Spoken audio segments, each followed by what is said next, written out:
and one, and we're live. I did it right this time, right on time, man. Was it like 20 like 36 episodes? What is this now? This is episode 39. 39. Wow. 39 episodes we've done of SVT time. So, and of course, out of 30, this is the last one, right? Ever. So I'm glad you called me last. Exactly. We saved the best for last here. Hey, everyone, and welcome to It Is Tuesday. It's another Tuesday. It's another SVT time. This is SVT time live. My name's Dino Monoxilus.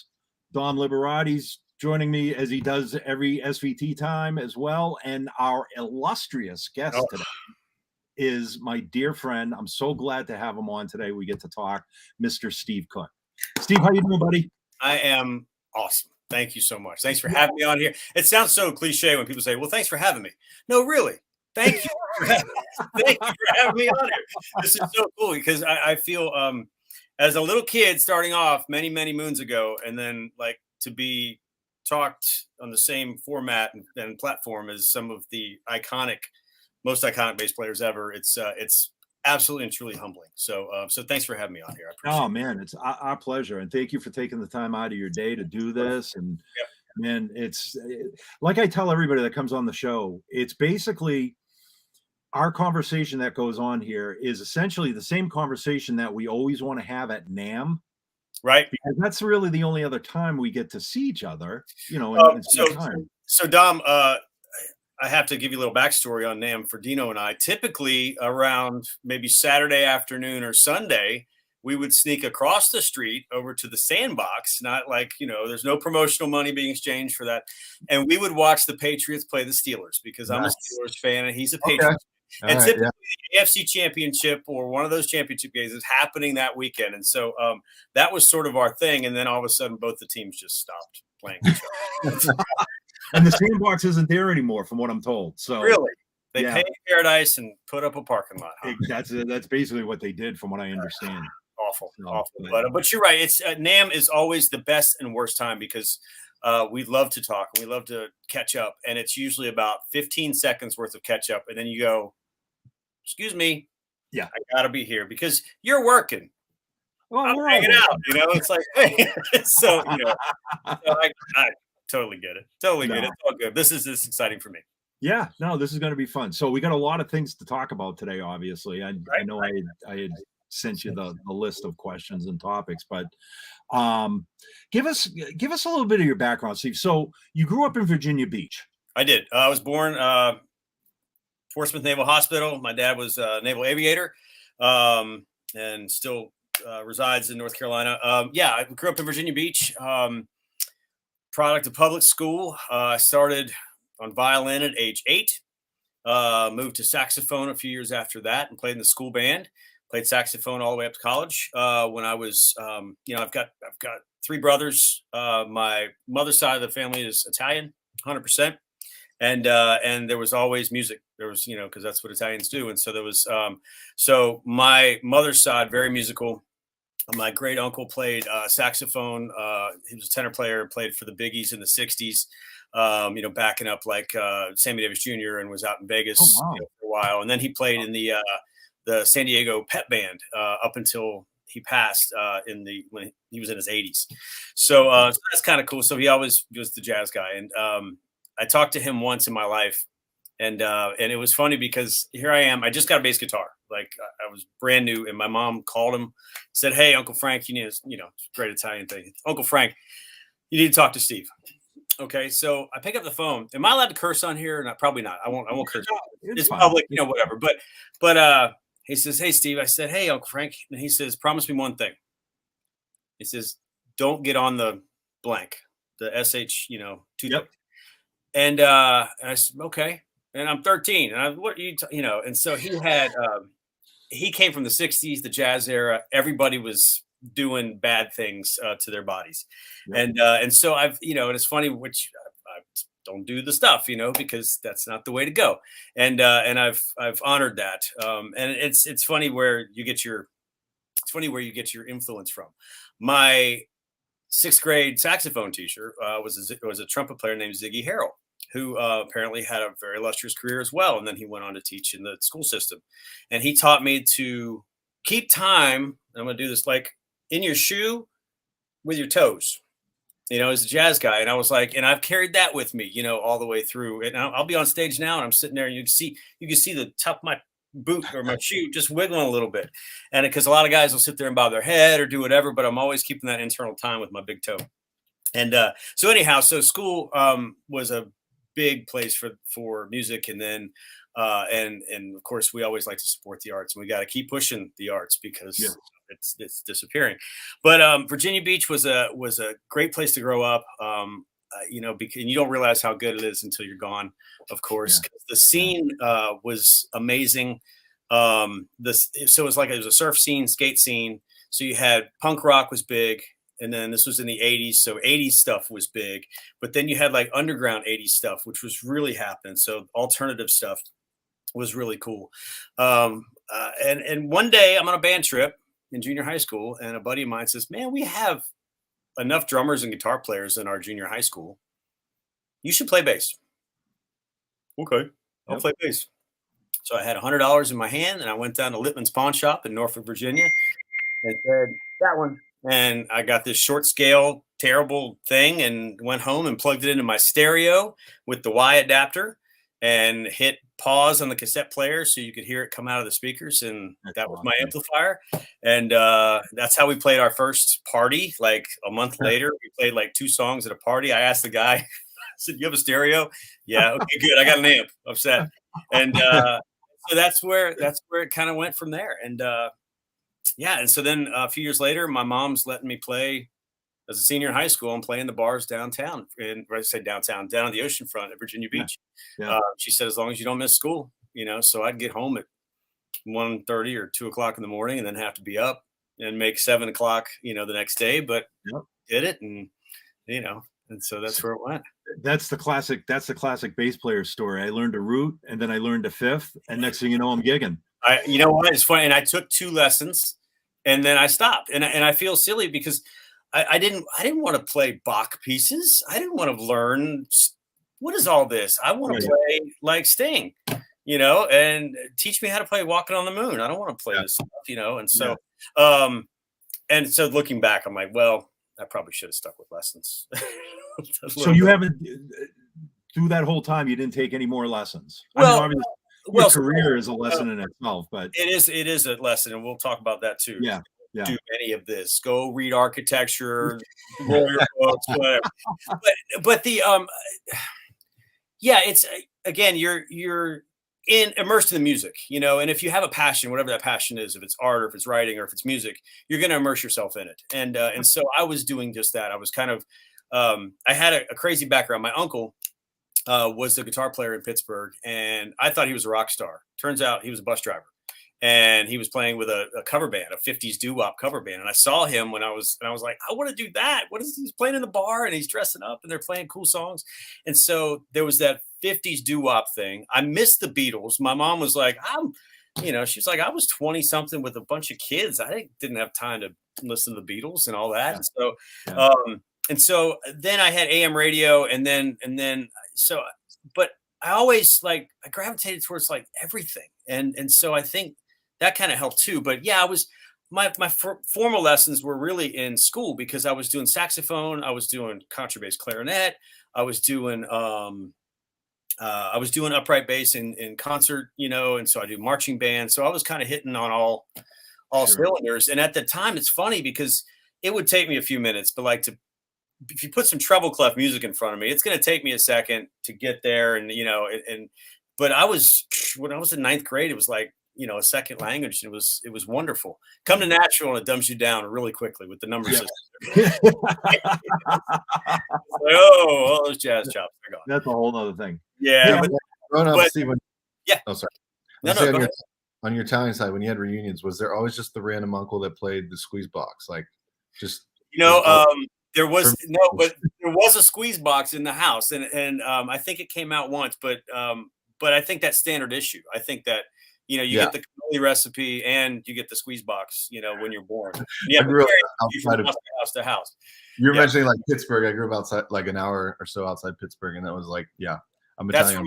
where my parents are from, or my mom is from. So my mom used to watch Clemente play at Forbes Field. I still have my other grandparents, my dad's parents, were at the 1960 World Series Game 7, where Mazeroski hit the big one. So I'm a Pittsburgh fan, and that's because when I grew up in Tidewater, we didn't have anybody to root for. We had the Redskins, and nobody had the Redskins. Right. So that's where we were. But I want to back up for a second here. You mentioned your dad was a naval aviator. Correct. And I know you are a aircraft world. How do you describe? But you're an aircraft buff. I mean, I am a buff, and I'm not very buff, but I like airplanes a lot. About, I guess it was 2019, I was able to go up to EAA in Oshkosh, which is their air venture. Fly in. There's 10,000 planes that come in from all over the world, and you can see everything from experimentals to ultralights to biplanes and whatever. And so my dad has been wanting to do this his whole life. So we played at Summerfest, which is in Milwaukee, which is huge. And then the next day, my wife and my dad and I drove up to Oshkosh. My dad doesn't walk very quickly anymore, so it's like, okay, cool. And so we got up there, got out of the car, and I'm turning back to talk to my wife or something, and I look. And I'm like, hey, Dad. And if my dad's like 20 feet in front of the car. He's like a 10-year-old running into Toys R Us. Right. And I could not keep him down, And so he's seeing stuff from his youth. He's seeing his trainers, and he's seeing all kinds of planes that he was with. And then we were able to sit in some World War II stuff. We rode a tri motor, a Ford tri motor together. I actually have a little bit of stick time in a T6. Which is a trainer that they used in World War II. A friend of mine has one outside of Chicago, which he makes me feel so special when we tour in Chicago. I'm like, hey, Tim, are you around? And so this is the most like rock star, because I'm the anti-rock star. The most rock star thing ever for me. I go to this little airport south of Chicago, and I get an Uber there, and I'm waiting on the tarmac. And this guy came up and says, can I help you? And just at that time, I looked up, I said, my ride's right here. It's coming. And all of a sudden, the T6 comes screaming in. I climb in and literally take off. And the guy was like, what just happened? So then we go up and fly around. And then he says, you're doing a roll today.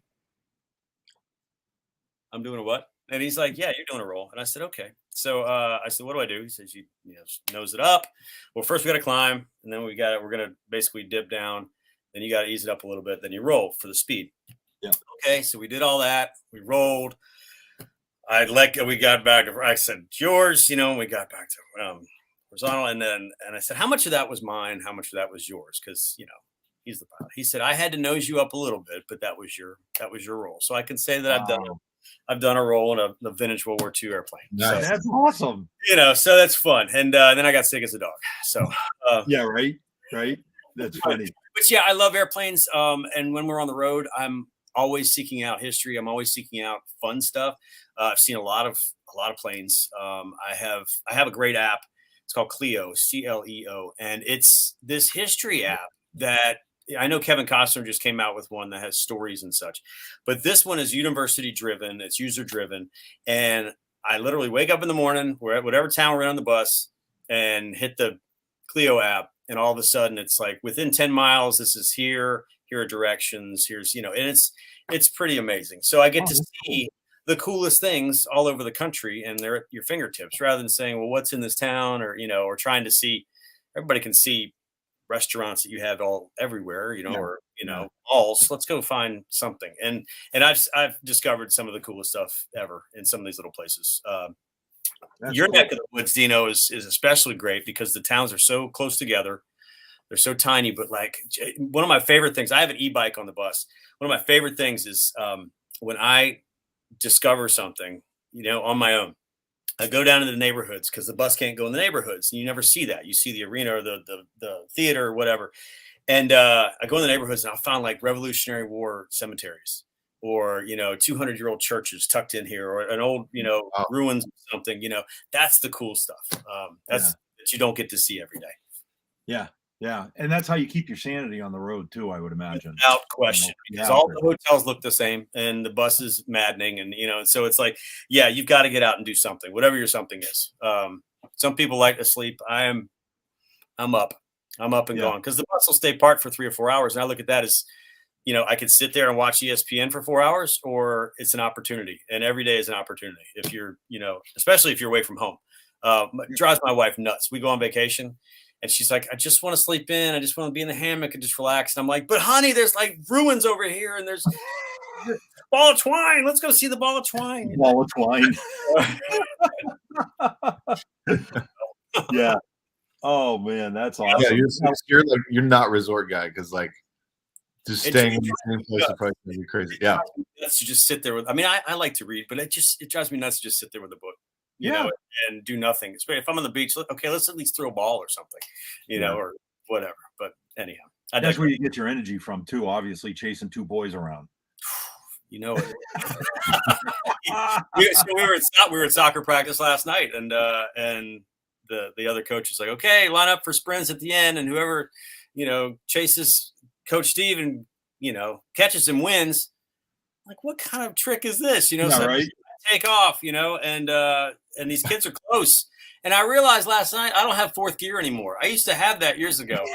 I'm thinking third now, and it's like, wait a minute. I'm more of what they call a fixed wheel at this point. All right. Everything has its place. Yeah, right. Mm-hmm. So from there was King Konga kind of like your first big band? Yeah. So backstory on that, I growing up in Virginia Beach here, and then I went to school at the University of Southern Mississippi, way down here. Yep. How did I get there? A friend of mine from school said, hey, come to school. I'm at school and you get a band scholarship. I'm in the band and all this. Okay, great. And then he didn't tell me that he wasn't going back. He had flunked out. So I didn't know a soul. And I was like, I'm already enrolled, whatever. So I go down there again, rudderless ship. I'm in marching band. So you meet 200 people, straight away. The third year I was there. My roommate, maybe my first, no. Yes. Third year there. My roommate was a percussionist. And then we met another guy, and these guys, we did a cover band together in college. I go to Nashville for an internship at MCA Records, and they would call me this is after I graduated, and they would call me every 6 months. Hey man, we need a bass player. I'm like, I'm done. I'm done. I'm not going back to Hattiesburg. There's no way. It's a small town. I'm in Nashville. I'm trying to do something here. Of course, I'm in the industry, and I realized very quickly I didn't want to be on that side of the desk of the industry. I did not like the record label stuff. And so I was actually working towards getting a job in minor league baseball. And so I have a degree in marketing, and we were working on an album for Jimmy Buffett, and he was doing all this marketing to minor league clubs. And so I was like, that's what I want to do, because I love baseball. And I got an internship, and then I had a job lined up second season. So my life was getting ready to go baseball. Oh, wow.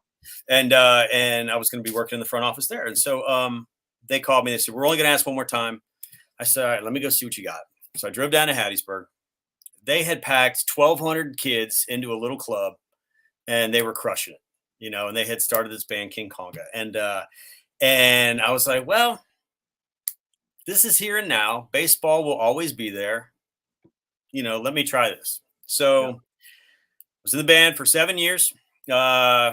200 plus shows a year for 7 years. We played Woodstock 99. We sold a bunch of records independently. I think we sold somewhere around 30,000 records, I think is the number independently, which by today's standards would be huge. But nobody could figure out what to do with us. We didn't as far as our image or marketability, or it was the songs or whatever, but we just couldn't push it to where it needed to be as far as getting that record deal. And in hindsight, if we would have had a record deal the way our minds were working back then, I think we would have imploded, because you start getting that taste of success and people were feeding you stuff about how great you are. And then you start buying into it a little bit, and you start thinking, wow, I need this. And I need this. And then we all started getting a little within, internally a little greedy for like what's getting ready to happen. Cause they start, well, we're getting an advance of $400,000. And all of a sudden, and I'm living in an apartment that's $125 a month, you know? And so you start talking about this money. It's like, whoa, wait a second. Well, that's my piece. That's my piece, you know? And, and so we did a record and, well, we did several records, but our latest record was produced by Rick Beato, of internet fame now. And Rick's great. And he made me feel, about this in the studio. But I love it. Impressionable Rick Beato form. Yeah, absolutely. He would just crush me into the console every time I started playing. But we got results, and that's how he got results. Sure. And then our percussionist quit, and so we basically, you know, life lesson here. We put our heart and soul and all this money into this great record, and then we toured on it for 6 weeks. And then we took the summer off, and that was the end. And so then the percussionist left, and King Konga went like this. And there are some moments in there that we really could have pushed it, because the goal for this record was to have this great sounding thing and repackage this, and we can add a little more to it and go. But it just never happened. But but the friends that I met back then, you know, people that we played with and bands we played with, I have to this day. You know, Sister Hazel, they kind of helped us out early on with like management and lawyers and this sort of thing. I still sub for them whenever they need. You know, they say, hey, you know, I've got my daughter's thing this weekend. Can you come? You know, sure, of course. Edwin McCain, another that used to, you know, be in the circles with us, and we opened for Edwin several times, and then we became really good friends. You know, the Hootie guys are always amazing to us. They're always very nice. It just goes like that time was such an electric time, because there was hope. There was hope for a little band like us. Without YouTube and without all this, you know, that we're on right now, it was like, go out and play. And that was the advice that we would get and give other people. Just go out and hone your craft and play. And so we would just do what we could. And we were in the office, you know, 9 a.m. on Monday morning, and we would work office hours until it was time to get in the van and trailer and go. I mean, we were putting so many miles on the van. It was like oil change a week, you know, oil change every couple of days, you know, just because, and we were doing it. But then by the time we were done, we had like 20 plus markets where we could just go and crush. And it was just an amazing time. And I feel that, you know, if I may be, the word is regret. You never live with regret, but you always look back and say, man, I could have done more, you know, but I'm not sure what else I could have done, or, you know, because we had talent, and I was the least talented guy in the band. I mean, we had guys writing songs that were just, you know, Dan Hannon, and I'll mention them all by name because they're amazing. Dan Hannon, who's an amazing producer. Tony Lyman, who's an amazing percussionist. Skeeto out of Detroit, who's like the mayor of Detroit. The four of us, and I'll be cocky, I'll put us up against anybody, because these guys crushed, you know, the band absolutely crushed, and we still talk about it. And our text threads to this day are amazing. You know, we're still all on it, and it's like we're back in the van and we're, you know, in our 20s again. Unfortunately, and this is a lesson in here too. So Dan, we were talking about getting back together and maybe doing something, and Dan had throat cancer, and so he cannot sing anymore. And so our lead singer, you know, when lead singer can't sing, then it's, you know, kind of tough. But we're still actually talking about releasing our back catalog and, you know, streaming, doing new stuff. Dan's son sings. He's an amazing musician himself. So now we're in this kind of, you know, really cool circle. And so we're talking, but anyhow, but King Kong was just a tremendous time. And, you know, Woodstock was an amazing opportunity for us to play. We didn't burn anything or, you know, slide in any mud or anything like that. But, you know, but it was huge, and I was really happy to be there. And, you know, so it was really cool.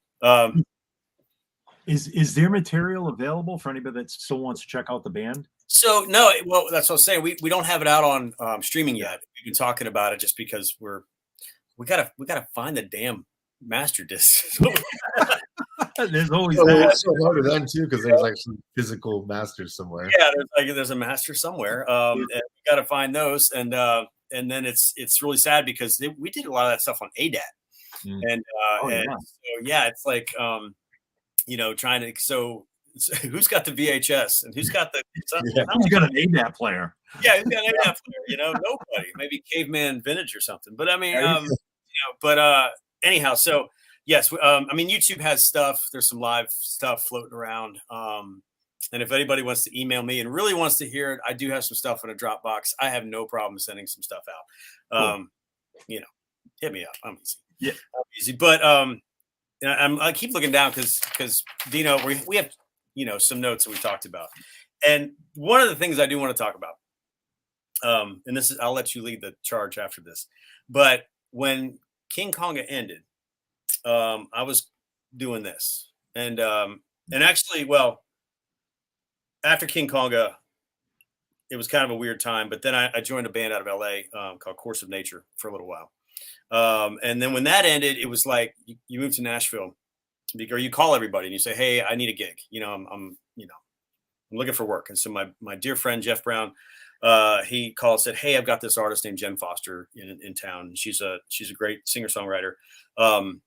Here's a salary gig. We'll be in a van and we're gonna go to these shows." Okay, great. But when you leave your band and you're a band guy, and then you have to go be a sideman. Yep. There's a huge, huge difference in those things. And this is one of the things it was important for me to talk about, because you kind of have to remember your place, because you're there for a reason. You're there because you got the gig, and that's awesome. Now remember that it's not your gig. Remember that person in front of you is the star, not you. You're there to serve the song. You're not there to serve yourself, unless it comes time where they say, "Hey, go be you, go do your solos, or go be your personality, or go do your thing." But if you pull it back, and that was one of the things that I had to learn really quickly. When you pull it back out of that, it's hard, because you also want to offer opinions, and you also want to say, "Hey, when I was in this cool band, we tried this and it worked a lot better than what you're doing now." And you do it tactfully, of course, but it's, you do tactfully as you can. Yeah, right. But, or you just kind of just let them do their thing, and okay, go walk in the burning building. That's fine. I can show you a way around the building, but if you don't want to hear the way around the building, Yep. And so early on, that was kind of hard, because you just see money. Like, we had no money in our band in King Kong, but we were doing things that nobody else could do. And I was like, now you have money and you're blowing this money, and it's the age old thing, just giving somebody a bunch of money, they're not going to appreciate it. But if you earn the money, then they appreciate it more. And so you just got to remember, that, and especially as a bass player, nobody, and they told me this when I first moved to town, nobody cares about your licks. Nobody gives a flying fortress, to go back to an airplane reference. Nobody cares how fast you can play. You have to keep the groove, and you have to find that path of least resistance with your drummer, with your band, and you have to keep the butts moving. You have to keep everybody on happy ground and solid ground. When you get your chance to shine, sure, shine. Sound check, shine. But nobody needs to hear this during a ballad. And so keep your licks at home or reserve for your record or whatever. And remember when you're on the gig that you're on the gig, and one of the things that I do when I'm on the gig, to remember that, is I turn my hand over, and I had to turn my hand over a couple years ago. And this is silly. Let me get a bass. Can I get a bass? We're talking about bass. Yeah, we're going to talk about basses too. All right. All right. Here's a bass. So I wrote okay, so this is a bass. That's a more gorgeous version of a bass that I absolutely love in my collection. That's awesome. Great relic there. So thank you. So we were getting ready to go on the state fair, thousands of people. We're throwing football before the show. And guess who breaks his middle finger right before the show? Literally like 3 minutes from walking on. No. So this, you see that little bump like that? So there's bone chips in there. So this thing was at it looked like this. Yeah. When I had to go on stage. And so this is my lead. Like, a lot of guys lead with their forefinger. I lead with my middle finger. And so some guys do this, I do this. Well, that night I had to turn my hand. I had to play like Sting. I had to do this. And so, because this wasn't working, this is sticking straight out. I mean, so it was really weird, because you've got stuff that you're doing, and then you've got to figure out how to do it like this really quickly. But from there, I learned restraint and control. And I realized that if I play like this, I'm going to play, dare I say better, but like ballads, like stuff where that thing can play in more and play less. That's a great way to play less, is by turning your hand over and not, you can do and hang out for a minute, do it again. Or you can do this, and it kind of gives you more of the essence of what's happening, in my humble opinion. So out of necessity, realized and it was another skill set. You take the lemons and make the lemonades. And now I play with my thumb, and I play, I can do like the banjo thing, and that's from necessity, from this finger being broken and being in a splint for weeks, as we went and played shows. Man. So, does it still give you any trouble? Finger? What's that? Does that finger still give you any trouble when you're playing now? No, it's no, my legs are slower, like I was telling you before, but no, my finger.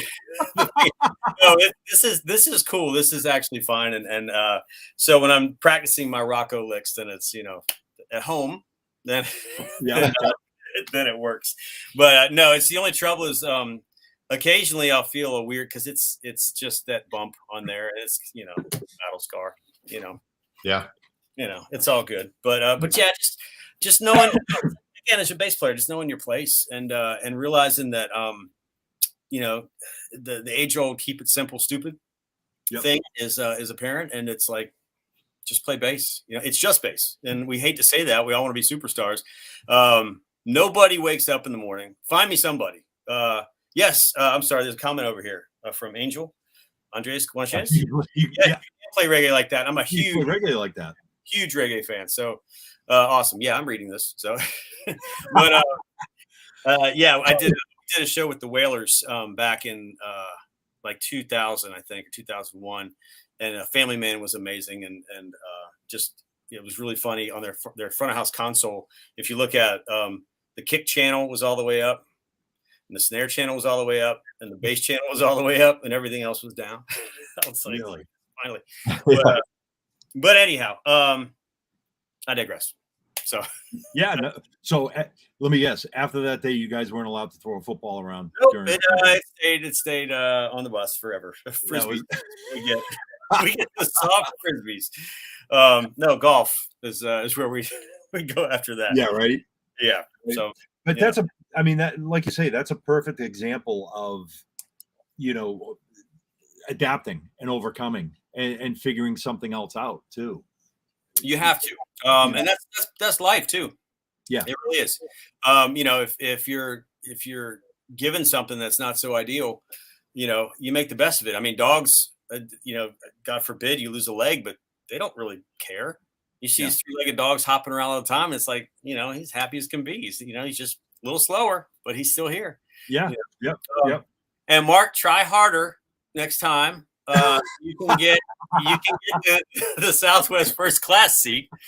So there's an Instagram thing a dear friend of mine and I do, and he gets it all the time, and it drives me nuts. But he'll be like an A40 ticket on Southwest and still get the exit row, and we call it Southwest first class. And the reason it happens is because the flight attendants typically stand in front of those exit rows, and if people don't have the wherewithal to grab the exit row, then there's still a good chance. I think the furthest back I've been is 25 and still managed to get that first class seat. But if you follow our Instagrams, then you'll see these random, ridiculous pictures of airplane seats. And that's why we do that. So that's funny. Do you carry your instrument on the plane, Steve? So yes. And if I don't carry it, I will gate check it. I will not put it in a case and go under the plane ever, ever, ever. I don't care what people do or say.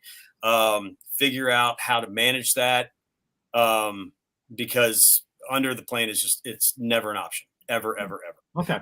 And so, and they actually, they have to legally, if there's room, they have to put your instrument up there. We worked very hard for that. The unions and everybody worked. So, but there are still people that need reminded that instruments are more important than underwear, because people were basically just trying to avoid baggage fees and that sort of thing. Yeah. We're trying to make a living.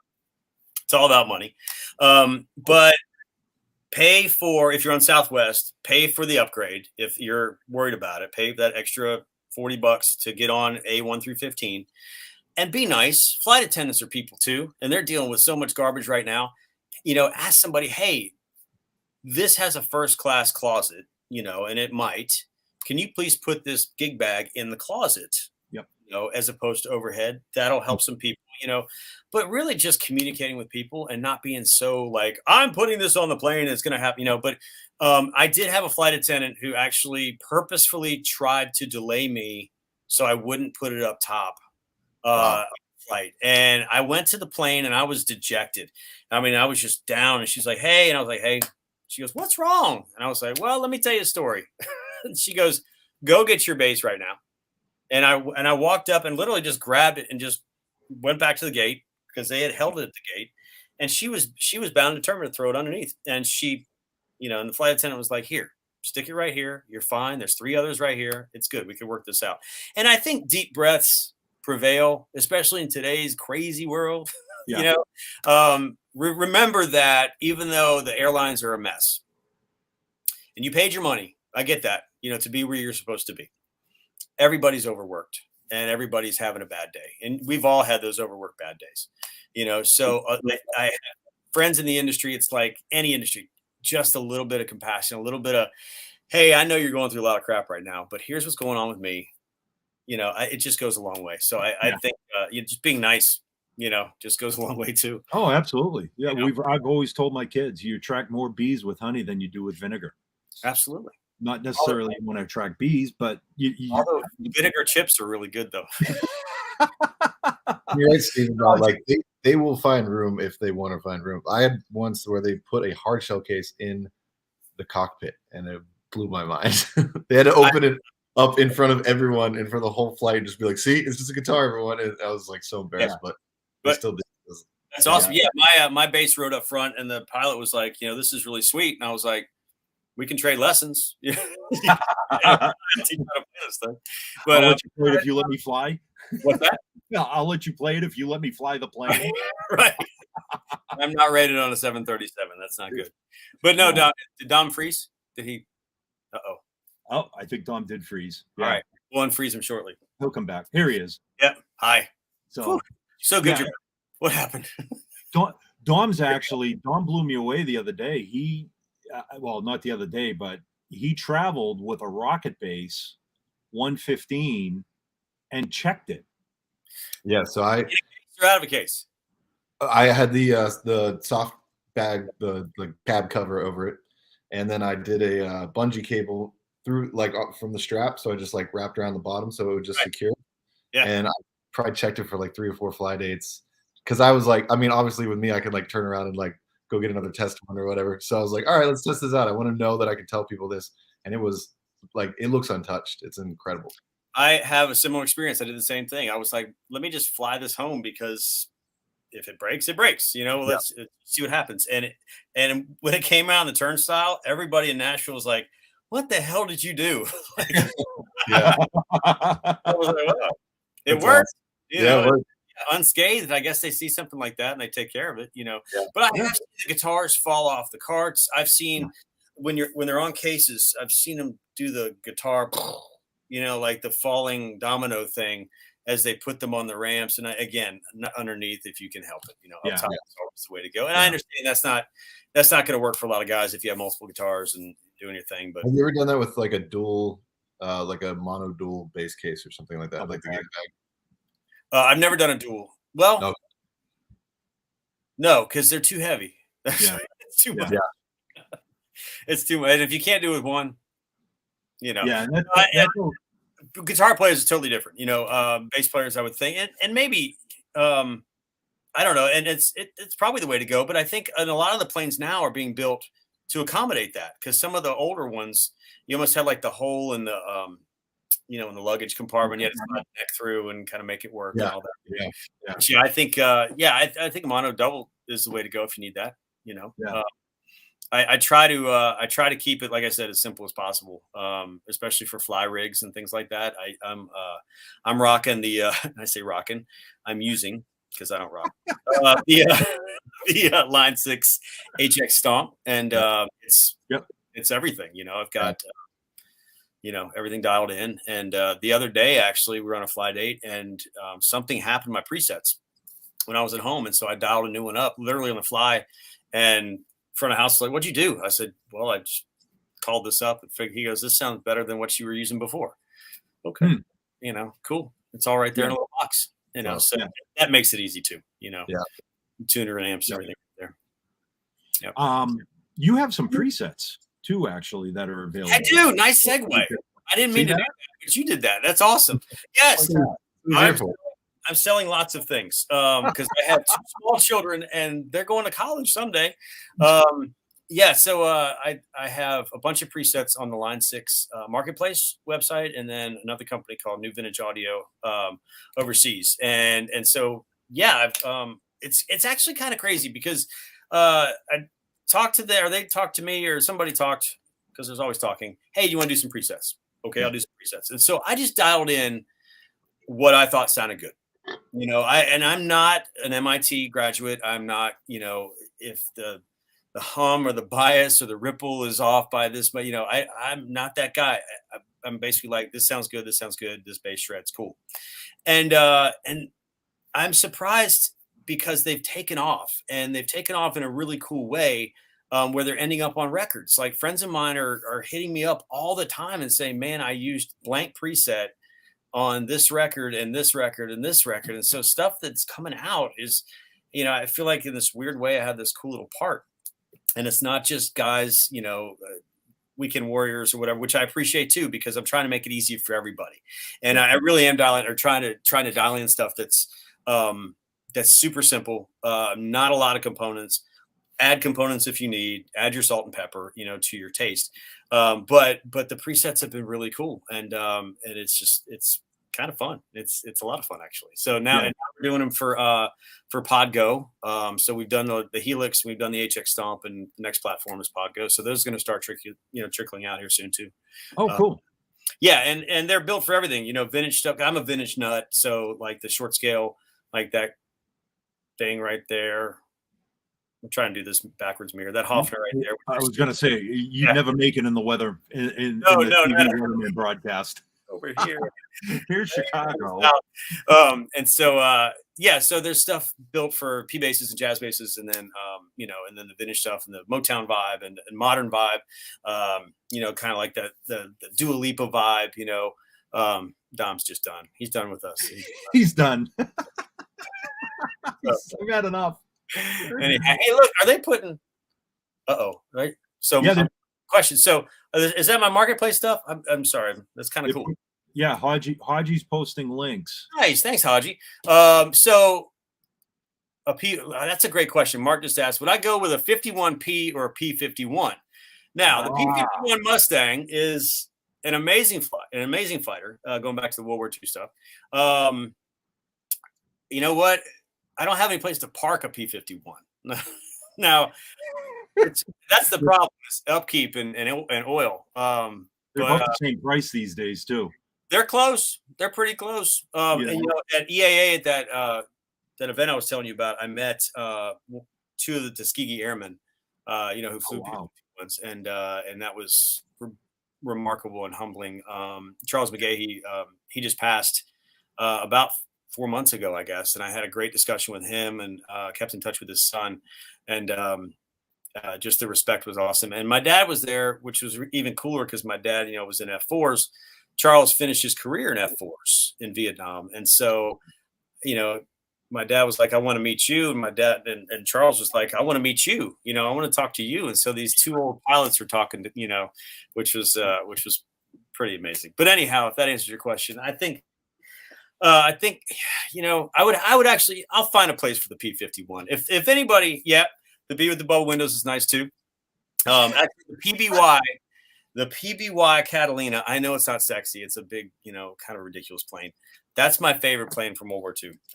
And I think it's because in the movie Battle of Midway, Strawberry 5, that was the call sign for the PBY, found the Japanese fleet. And so that's stuck with me for, 100 years. Anyhow, Dom, you missed everything. I just gave this cold fusion. I just saw the economic issues, the supply chain issues. Where have you been? What happened? Got the hamster wheel internet, man. Like, older than dial-up right now. It's all good. It's all good. So let's talk about real knowledge. So for bass players, and so I'm with an artist named Phil Vassar. Phil Vassar is a piano player. He's a songwriter. He started off as a songwriter and had big cuts with a lot of country artists in the 90s. Had his own career as well. We have no set list. We haven't had a set list since I've been there, 11 years. He starts playing, we have to jump in. It's almost like it's very much like a jazz gig, and a seasoned jazz gig. Although instead of the entire fake book, you've only got about 30 songs you're going to choose from, but you got to know what's going on. And that's a pretty heady thing. And then being with the piano player is unique because you have to watch that left hand. And so I told you about the toes, one of the other things I do with Phil, and hopefully maybe this helps with it's just one of those little baby things that makes you who you are. Watch the left hand, because when he ends the song, you're supposed to be hitting at the same time. And it sounds so basic and so silly, but he's in control. He's the piano player, he's the artist, he's the guy, and he may not be listening to the drummer and ending at the same time as the drummer. Or and I've noticed this with Phil, he has a pause whenever he ends like a ballad. Instead of ending on dong, there'll be dong for effect. And if you hit where it's supposed to hit, you went off early. And so just little things like that, like watching, just having that situational awareness on stage, I think is big too. And it sounds so silly, but it's really, it's something they don't teach. Your books don't teach that. And it's only with playing with other musicians, you realize, hey, I'm going to step back half a step at this small coffee shop gig so I can see the drummer's kick, I want to see his kick, or I want to see his foot. Or, and I need to see his foot. I need to see the piano player. I need to see and feel what's going on, and not just the big headstock thing. It's almost like you just got to vibe that, feel that, have the wherewithal to be able to get that cohesive unit going, especially guys you've never played with before, that's important. But anyhow, playing with, going from rock kind of stuff to piano player is, it's different. It's absolutely different. It's funny you say that, because, and I know Phil does a fair amount of solo gigs too.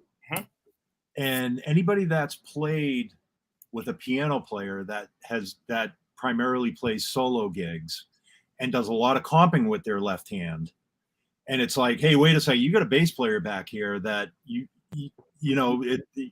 start stepping on each other with the left hand and the comping. And do you run into that with Phil at all, or is it? Yeah. And I'll tell tales out of school. I don't care. I've had to, because he plays certain things and he's played them for years. Sometimes I'll have to say, hey, that's actually there. Oh, cool. But they're his songs. You follow along. There are many times you want to tie that left hand behind their back, and just say, hey, do that. Now, we produced my friend Ben Jackson and myself produced a guy last year, and we did just that. He did a lot of solo gigs, and it was one of those things where, like, first couple of days of pre-production, I was like, hey, nope, and it's a hard pullback for somebody that's used to that. It's like, but he got it. The record, came out great.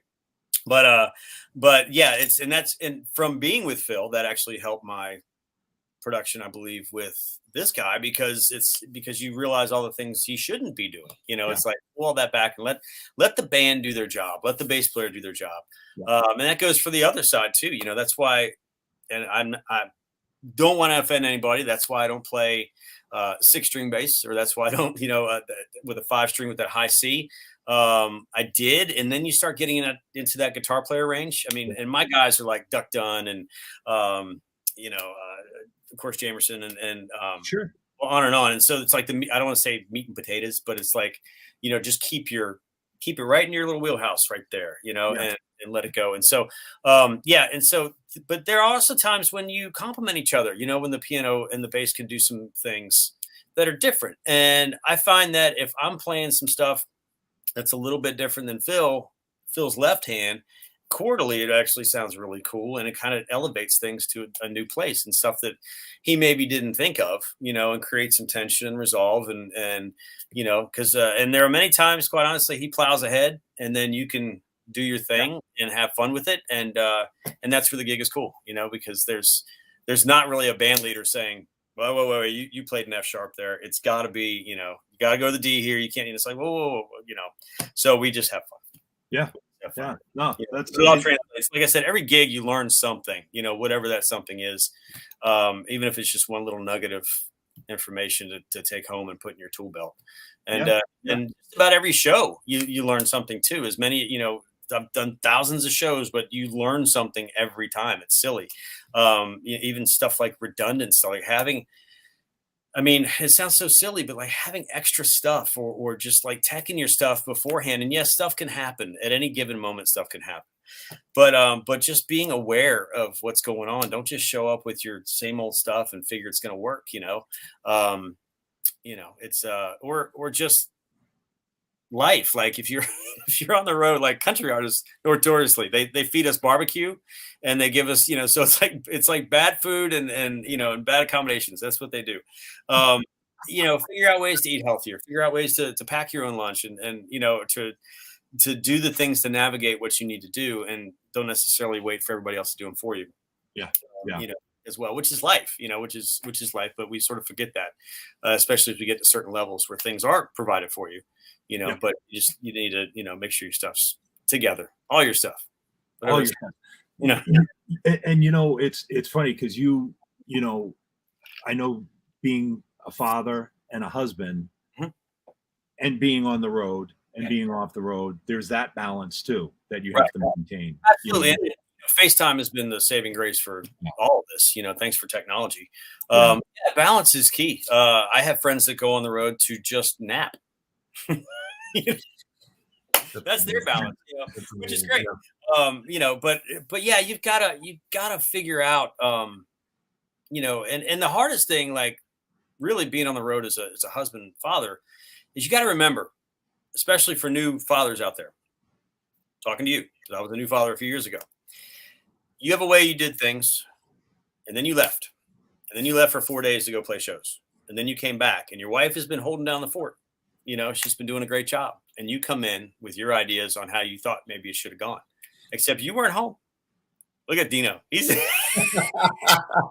weren't home. I told you that. I got to turn the volume down so Rachel doesn't hear this part. From 1,000 miles away, you're like, why didn't you heat the bottle first?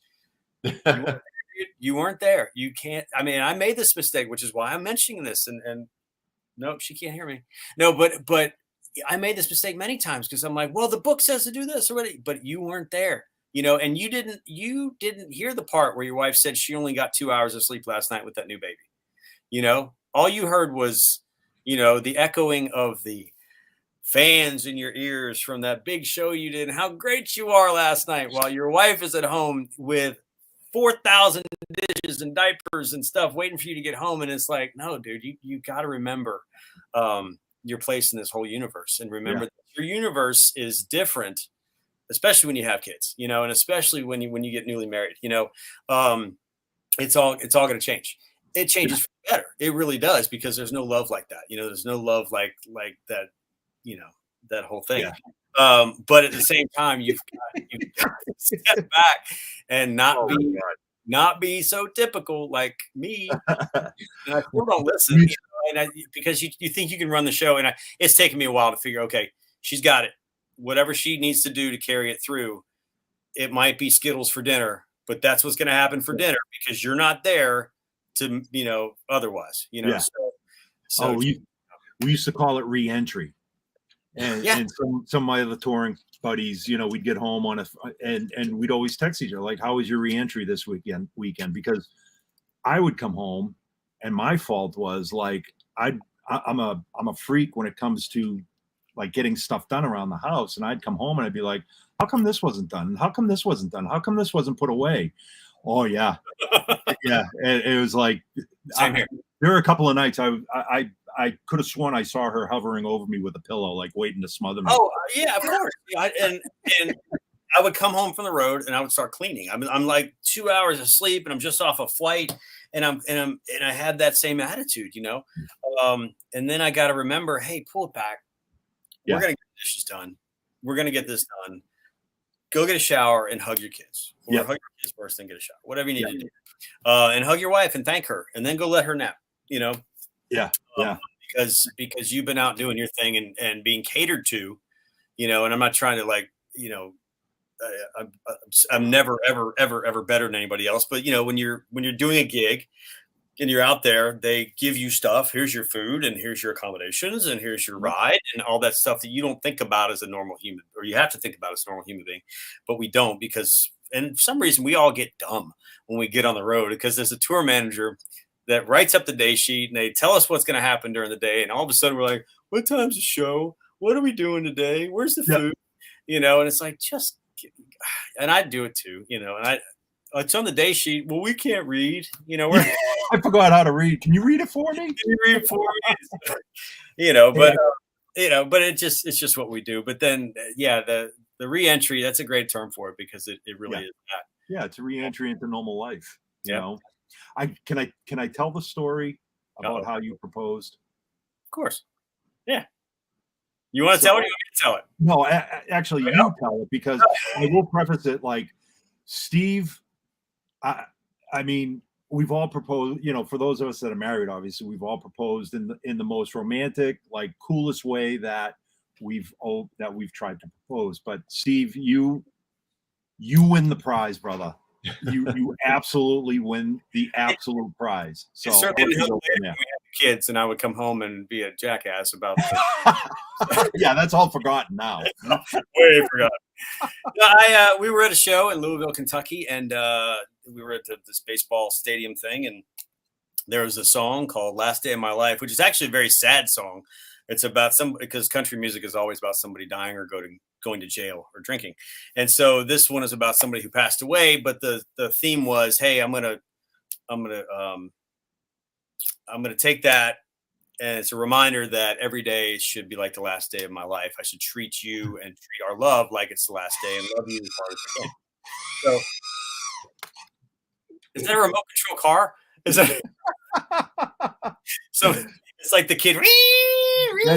Oh man.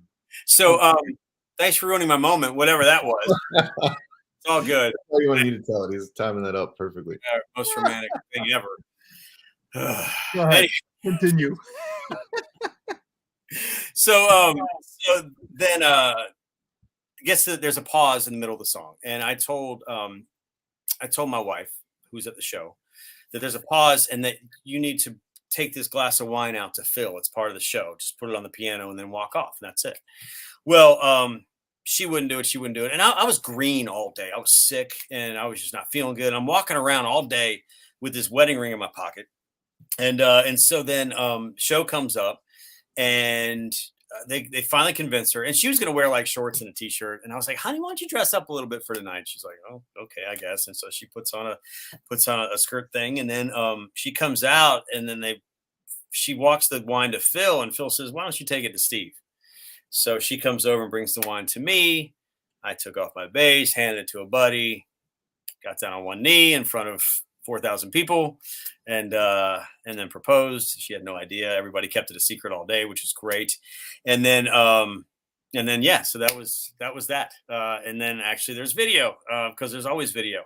But it was fun. Of course it was fun because I got engaged, but it was cool because I hate like secrets and surprises and stuff. I can't keep them because I'm so giddy about it, you know. It would have been my grandfather's 100th birthday that day that I proposed, and it was my mom's wedding ring. Wow. Yeah. So you know, so it was cool. That is cool. I love that story, and I saw the video, man. It's just, you know, it really is. Like I said, and not to put Dom, I would have to say you're a close second behind that too. And the way you propose too. It's a long convoluted story. I proposed 30 some odd years ago, and it was basically, you know, drunken, like not even on my knee, like, hey, you want to get married, sort of thing. Over a dark game. Yeah, exactly. Then we're getting married. All right. was ready for you to tell a story about like, you flew down or something in a fighter jet, and then like I wish.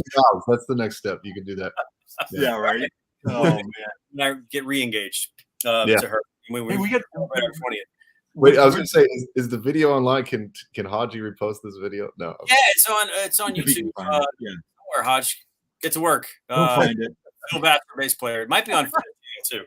That's awesome. Oh man, it's so weird because, and this is again where we are.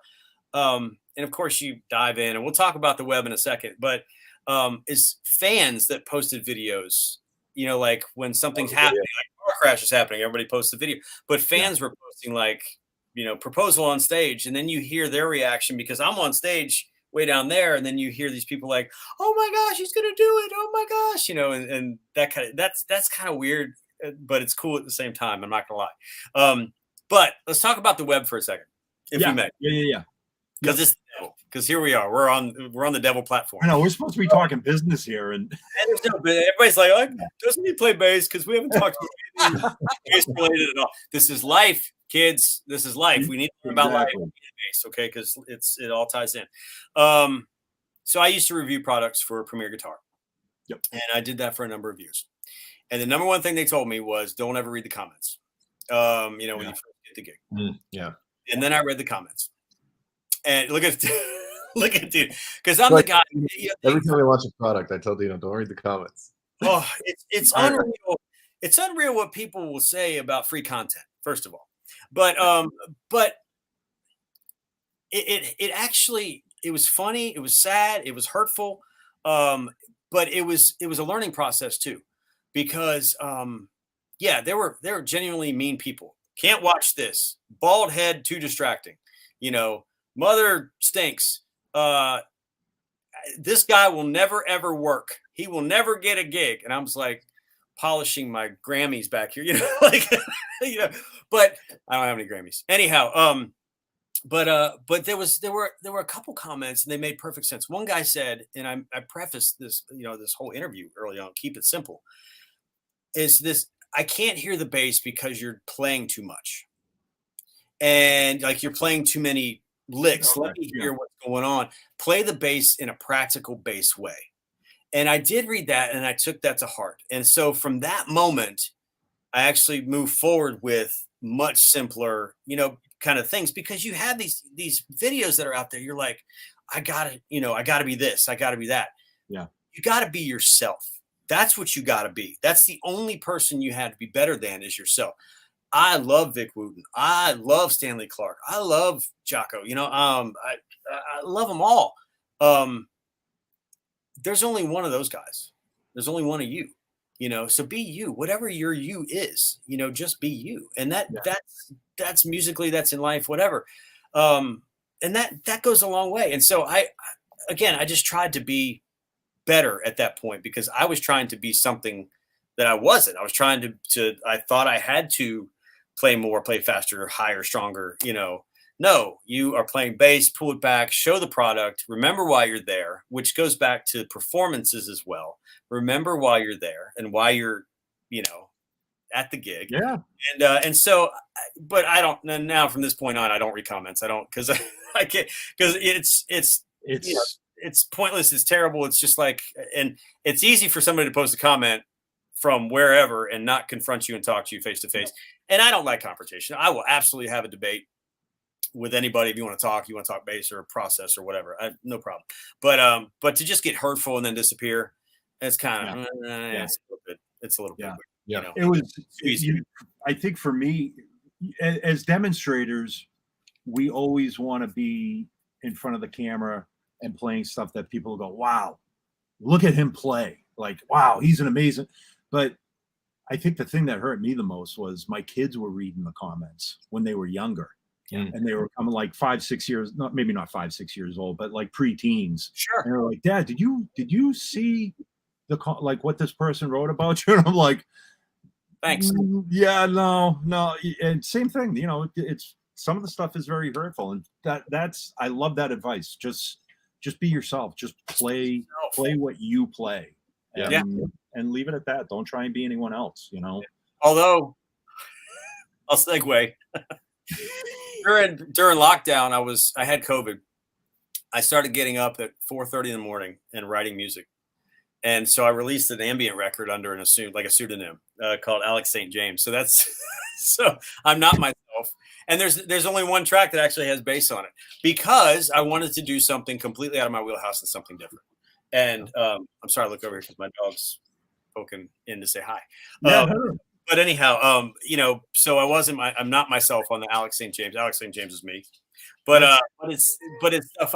Again, I'm challenging myself to do something different musically, getting into synth sounds, getting into things that I had never experienced before or knew a lot about. So I went and talked to producer friends. Hey, how does this work? And how does this work? Because, I was just trying to have another skill set. And then what was amazing, I won't call him out by name, Dino, I'll tell you after, but he called me, a mutual friend of ours, and he said, I didn't like it. I didn't like your record. And I was like, well, why didn't you like my record? He says, it doesn't sound like you. And he says, this doesn't, and I said, well, and I was making all these excuses. I was trying to do this and I was trying to do this and chill music and this. And he goes, but nothing said it was you. And he was right. And so it was another case of like, I'm not trying to cater. I wasn't trying to cater to anybody. I was just trying to do something different. But I think he wanted to hear me. He wanted to hear, what I bring. I don't even know what I bring to the table, to be honest, but here I am. But he wanted to hear that. And that was, again, sage advice. It's like, okay, so for my next batch of songs, I went back and I'm doing the keyboard stuff, but then I was like, okay, there's no bass on the first record and I'm a bass player. Maybe I should put some more bass on there and maybe I should take a different approach. And so that's what I've done for the next record that I'm working on now too. Is it still under Alex St. James or is it under? No, it will be. I'm not up to the solo project thing because what's going to happen is that'll be just wank bass. That'll just be all those licks that just did not play. That's what'll come out. So that won't happen. But yeah, Alex St. James will happen again before the end of the year. We'll have another record out, and really what it is, it sounds so funny to say. Put it on and you'll fall asleep. You put it on and you study to it or work to it. It's just background music. It's not meant to stand out. It's not meant to make you dance. It's meant to relax you, have a cup of coffee, put it on and just chill. And, okay. And I have friends that have hit me up and said, if I can't sleep, like number 3 is my go-to. If I put that on that track, I'll be asleep in 30 seconds. And that is exactly why I did it. So I'm sort of helping people by putting this out, and that's it's kind of weird way. You want to get a massage, put this record on, that's kind of where that's at. I'm going to hear it on the Calm app tomorrow night, right? Absolutely. That's, or you might be in a club having a fancy cocktail and it'll just be playing in the background. That's awesome. Yeah. So it was funny because every time I go to your website, it always catches me by surprise because I'm like, who is this Alex? Oh, okay. So it's a mashup of my kids' names. So my youngest, his middle name is Alexander, and then my oldest, his middle name is James, and so and I'm Steve, so that's the ST, so it's Alex St. James. That is awesome. There it is. It's not some guy, in a basement with a turntable doing his thing. That's awesome. That is perfect. So there's the website too, shinybase.com, which. Alex, we got to talk about Shiny Bass real quick. You want to do it now? Yeah. You're so good with segues. Okay, so general viewing public, Dino said, "Hey, get some instruments because this is a bass thing. We want to see some instruments." Years ago, there were I was with Warwick Basses, and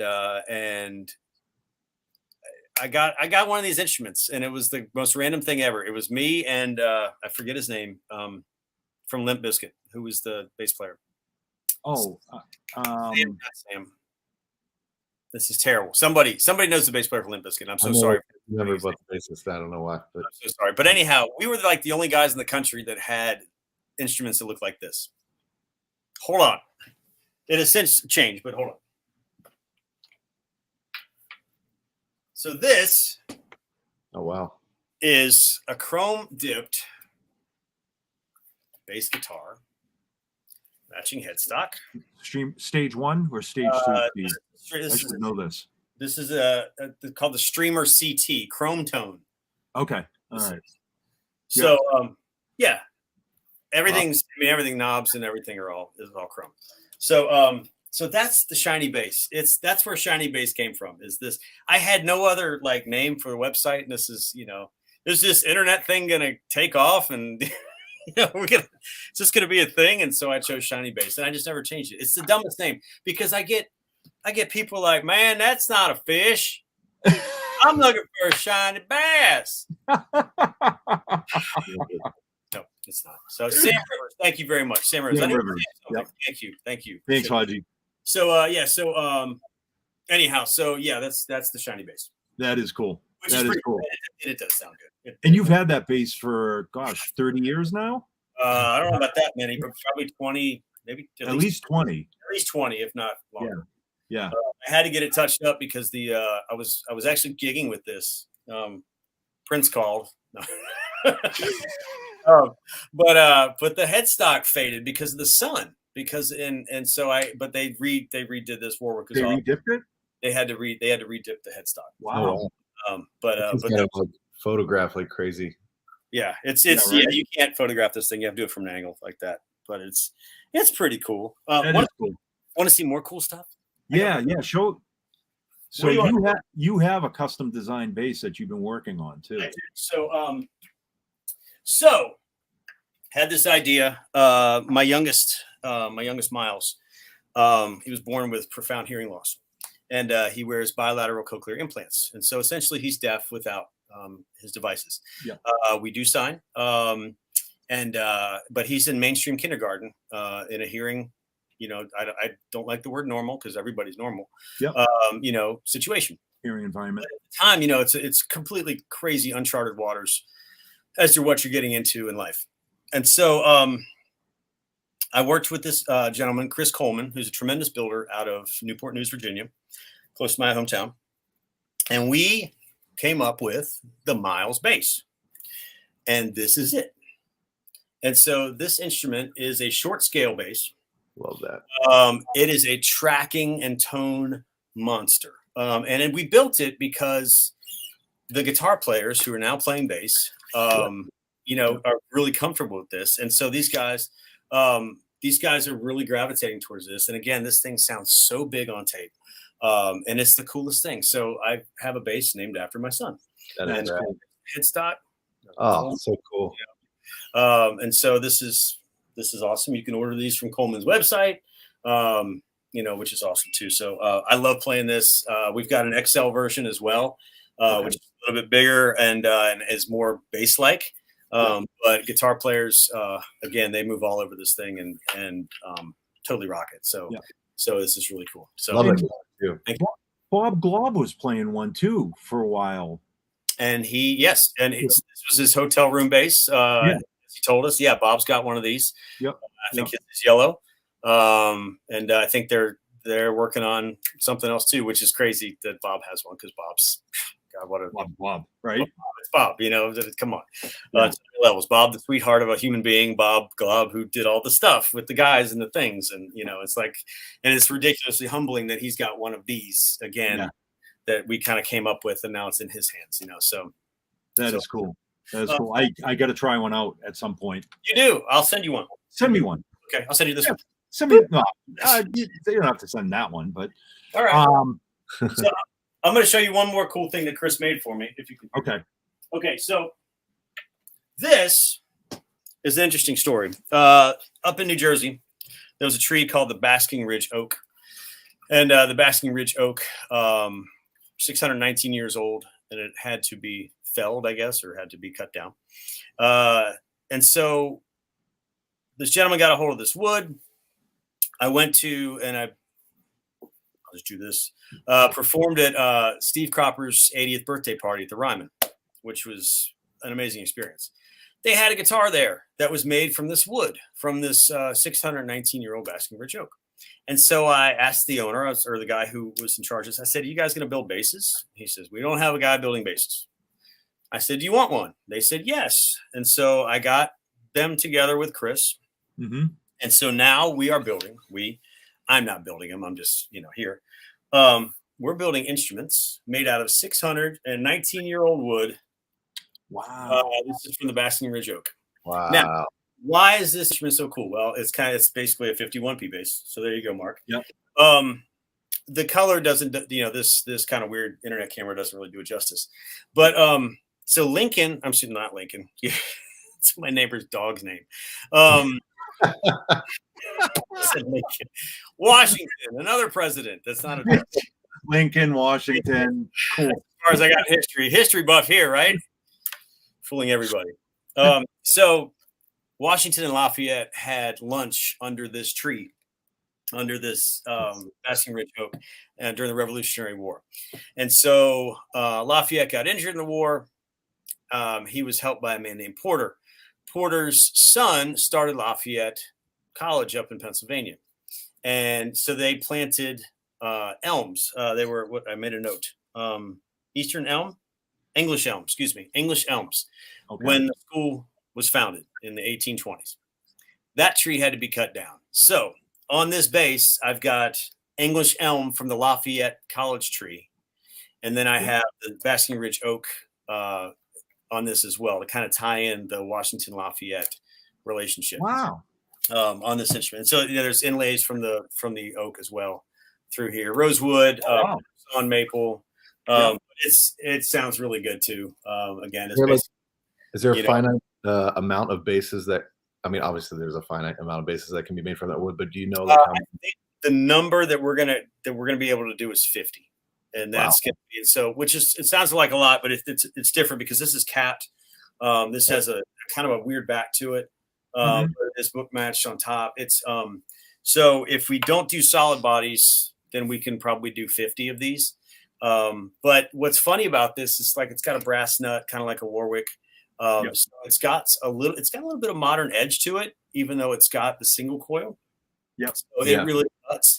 And it's Chris makes amazing instruments anyway. So so it's really kind of a modern vibe to this vintage thing. And so it hits on all the points. So anyhow, so that's happening too. But he's making 6-string guitars as well. So there's gonna be like a Strat run, Telly run, E&J run. So that's cool. More fun stuff. Very cool. Yeah. Hold, please. Hold. Okay. Sorry for the lag, home people.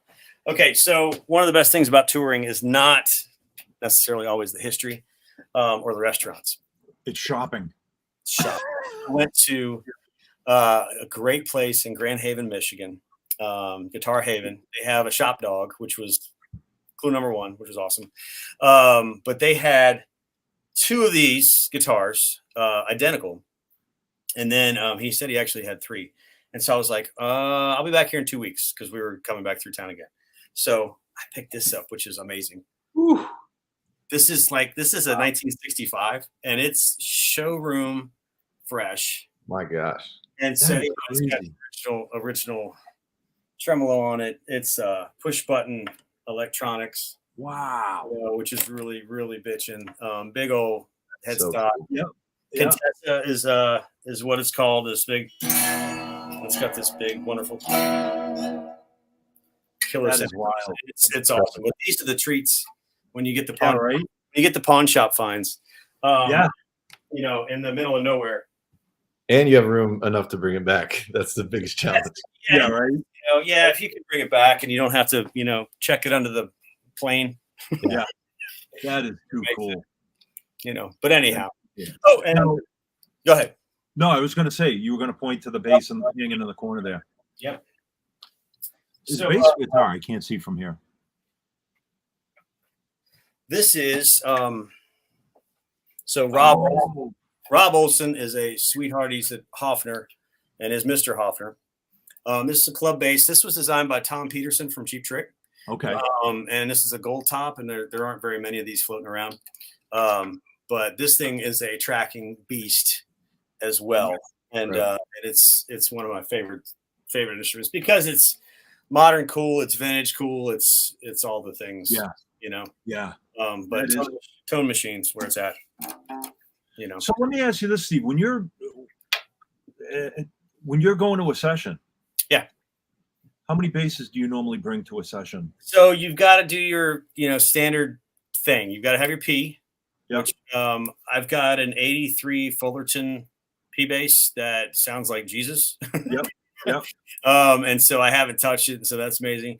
You got to have a J, something modern-ish, depending, like they like the Sadowskis, and, sometimes they bring Warwick, but it's like, and then something quirky, like this, or, hollow body, just to get that range. And so, it's funny. I went to this little tracking thing the other day with Steve Cropper, and I took 3 basses, and of course I just used one. And it's like, if you have a thing that you're going to do, just bring the one. If you're hired for a session from a producer, you're going to have to bring all your stuff, and that's just the long and short of it. So probably 4 or 5 instruments, but you're probably only going to use one. Yeah.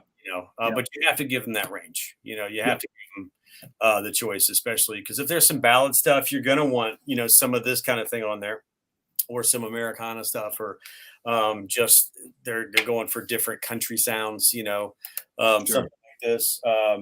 You can't you can't miss with a P bass, because that's what everything has been done, honestly. Yeah. But again, you just have to feel out the session a little bit. Because I tend to overpack. I'll bring way too many things. And that's suitcase, that's life. That's, I'll bring way too many things because you never know. And sometimes it just happens. And it's weird because I was so green when I came to town. I signed my lease on my apartment, and that night I had a session. And that was pretty crazy because you move to town and you start working, right? But again, here I am going from a band to going to a hired situation. Yeah. And so I showed up thinking, I didn't know what I was thinking. I was thinking, well, maybe this is what they want me to play, but I have to remember that I have to play what they want to hear. And so I showed up with all these instruments, and they didn't use any of them. They were like, and this is a major motion picture soundtrack, by the way. So this was a big deal. And we ended up having to go get another bass. I brought 4 instruments, and they were like, and they were all, and in retrospect, they were all kind of the same. It's like, I brought like 2 Warwicks and a Music Man or something, or maybe, and it's just there was nothing unique about any of them. They were all kind of in the same vein. And so you've got to think on those lines too. Again, keeping it different enough, Yeah. But that was humbling. I mean, the tracks ended up on the record, which is great, but but it's again, everything's a learning process, and you realize that you're in there for a reason, and you need to get it done quickly, and you need to get it done well, and you need to just, make it happen. And it's not, because when you're in a band and you're doing a record, take as much time as you need. Hang out. Yeah. That's not working for me right now. Let me go get some coffee. I'll come back and play some video games, read a book, and then maybe I'll do my bass tracks later. In Nashville, it's like you got to get 4 songs in a day, or you got to get 5 songs in a day because time is money, and you're hired. It's like let's get these done, and so you don't have time for too much experimentation. Yeah. Producer has an idea of what he wants, give it to him, and get your, you play well, but get your ego out of the way too, and get, and it's not your place to say, well, I think this will work. I think you need a distortion on it. No. They're going to take they got all that in post, Yep. And sometimes you have to be the psychologist and know what the producer is thinking without him actually telling you what he wants too. There's that aspect too. Well, and you have to, again, situationally aware. He's throwing out context clues like, oh man, it'd be cool if we had a Marvin Gaye vibe on this. Yeah. Ding. Well, if you're gonna do Marvin Gaye vibe, then I better put on a Jamerson or Bob Babbitt or something kind of bass over here, and maybe throw in that occasional lick, that he is thinking of, whatever. Just, it all connects. Yeah. Yeah. That's wild. Yep. Yeah. We are at an hour and a half almost. And we have talked about no bass whatsoever. We haven't talked about any bass amps at all. I'm sorry. All right. Well, you know what? Let's do this. We're gonna schedule part 2. Episode 40 39.5. Is that what's going to be? 39.5. Okay. Rev 2. All right. So Rocket Bass 210 is what's on stage right now, and the 115 extension cabinet. And so one of the things that I wanted in a bass rig was something light, supportable, something that I could take apart for in-town stuff. And so if I have a smaller, more intimate setting, I just use the Rocket Bass. Or if I have a bigger thing, then the 115 cabinet's on there. Right. The thing moves air. It moves some serious air. And I turn this rig on to friends, and I'm like, listen, you can separate this and just make happen. It's cost effective. I love an SVT. I do. Everybody does. Damn if I don't want to carry one. No, I'm old. Come on. I told you my soccer story. I don't but the Rocket Bass, it gives me everything that I need. And it's right there, and it's just, again, I try to keep it simple, and it moves all the air I need. The 115 with the 210 is a great combination, because it gives me, and I hate to sound like an ad, but it gives me the clarity on top and the thump on the bottom that but it really does. It really gives me the dynamics that I need. It gives me all the point that I need. It doesn't get in the way too much. It's like it doesn't color the sound. It just moves, it just moves. And it's rock and roll, it really is, crank it up and go. There's, I know there's actually more Nashville guys that are adopting it too. I know Dennis Crouch is now using that same rig. What has Dennis done? I mean, he's Robert Plant's favorite musician on the planet. Yeah, right. That's what he's using that for that gig. And I'm trying to think who else just hit me up for. Bob Glob just reached out to me for the Jackson Brown gig. Nice. He wants to maybe use the Rocket Bass on that. But yeah, you've been sending me like all these Instagram posts. Like, here's another cat that wants a Rocket Bass amp with the extension cab. So I'm telling you, you're listening at home or watching at home, and you're on the fence. Go check it out and see if they'll let you plug in an extension cab on at the store or something. Yeah. Of course, you never know till you get home, but believe me, it moves the air, and it does everything it needs to do.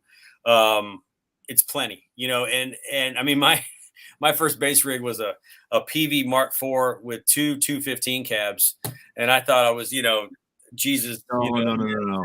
And your first bass rig was a cassette player that you plugged in. Right. Don't ever forget that. Yes, my first real bass rig. I know. Real. No, you're absolutely right. And I thought I was moving air then, and it's like, I needed a station wagon to carry that stuff around. Yeah. And now I'm moving the same amount of air. Yeah. I know somebody that's studying physics is going to say, no, you're not moving the same amount of air. Yeah. That's right. But that's right. Semantics. And your road crew loves you for it too. Believe me. Yeah. So but it's great. It's a great rig. It's I'm glad they came out, and I'm glad the technology is there to continue pushing, these non-tube amplifiers, these solid state things that sound great. And again, you can lift with one hand and take it on the subway and go. Yeah, no, it's true. And that's the thing that we're running into, especially you mentioned tube amplifiers. There's I'm not going to say there's a tube shortage, but there's a tube shortage. They're getting harder and harder to come by. So, good. I'm glad it's working for you. It's like, and I know, I know the rigs that you've used in the past too. So it was like, all right, let's figure out what Steve's going to like. And me, man, I'm never going to suggest something to you that I don't think is going to work for you either. Oh, and it works like a charm. It was exactly what the doctor ordered, because there are days when I need to move a lot more air. And it's funny. I'm a funny bird because we use ears some days we don't use ears. It's just, oh wow. And so when I say it moves the air, I'm literally moving the air behind me. But there, when we do festival shows outside in the sun, and it's pretty, man, those ears are out. And it's like, give me the side fills, give me the rig, give me the thing, because that's what music to me is. But and you can feel it, it's very, it's organic, Absolutely. I like the little hack, especially if you're using an extension cab. If you have like the grit all the way down on SGT and level all the way up, it's like a little bit of a warm boost, and then it sometimes like will break up like a B15 if you're like kind of digging in. Right. Yeah. Absolutely. Yeah, it's a great amp. So thank you. Thanks for making. You're very welcome. Thanks for taking it out with you. Sure. Yeah. My pleasure. Cool. Well, we're going to Are we done? We're done. Why? Well, that's, like I told you. Talk about on this. We haven't even. On the side of the sheet. I still have like 5 or 6 more pages to go here. No. Yeah, we'll just open the format up, do like a Joe Rogan style thing. It'll be like 4 hours long. That's fine. My wife says, you should go to therapy. I'm like, why? She goes, because you like to talk. Not that you need help, but you just like to talk. And I'm like, well, I like to talk. But the problem is I've done so many dumb things in my musical career. I just want people to learn from the dumb things that I've done. It's like, how I think everybody talks about how to get the gig, Yeah. Nobody talks about how to keep the gig, and it's like, you've got to step out of yourself to keep the gig. If I could impart anything on anybody, to keep the gig, be cool, drama free, play what you're supposed to play. If you don't like the music, go get a different gig, and because life's too short for bad tone and burnt popcorn. Think about that. But, which is true. Nobody likes to eat burnt popcorn. Go make another one. It's fine.